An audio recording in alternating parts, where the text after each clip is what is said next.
But you know the way people are talking about representation, as you said.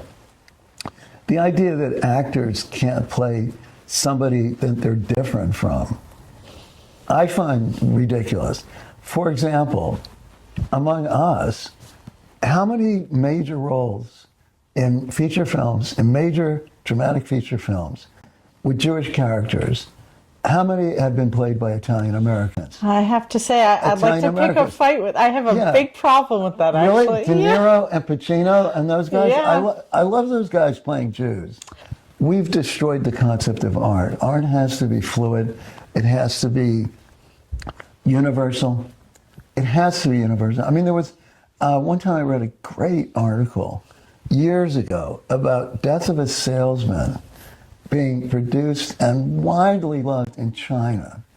And what they said was the Chinese really understood the idea of a traveling salesman, a salesman who's, you know, busting his butt and gets no respect and whatever, you know. So Arthur Miller wasn't thinking about China when he wrote Death of a Salesman. It's ludicrous. And just because other groups are doing that, particularly the black community, I'm not sure if Latinos aren't even doing it that much, I don't think, the whole demanding representation, but the blacks are especially. But just because they are doesn't mean we have to follow suit. I think generally, if everyone is doing something, like, we should be included in that. You know what I mean? Well, how about if we can be different and better? I think we're being better. I think that's why people don't like us. No, because nobody would object to. I mean, Tarantino, right?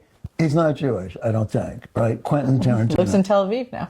That's what I heard. Yeah, exactly. Well, exactly, and all his and he right. loves Jews. I mean, what's the film which I haven't seen? The one about Jewish revenge, about in the Holocaust. What's it called? What's it called? Inglourious Basterds. Inglourious Basterds. Thank you. Yeah, I mean, so I didn't even see it. There are a lot of non-Jews playing Jewish roles in that film. Probably, but Tarantino cared enough about the story. To make it. Yeah, and it's like, what are we going to do? Say we only want a Jewish writer-director to do that? It's crazy. And De Niro, I love De Niro and Pacino. What can I say? And I love Scorsese, and all three of those great people. actors. And directors and writers and everything. And they've always shown, because Italians and Jews in New York lived side by side.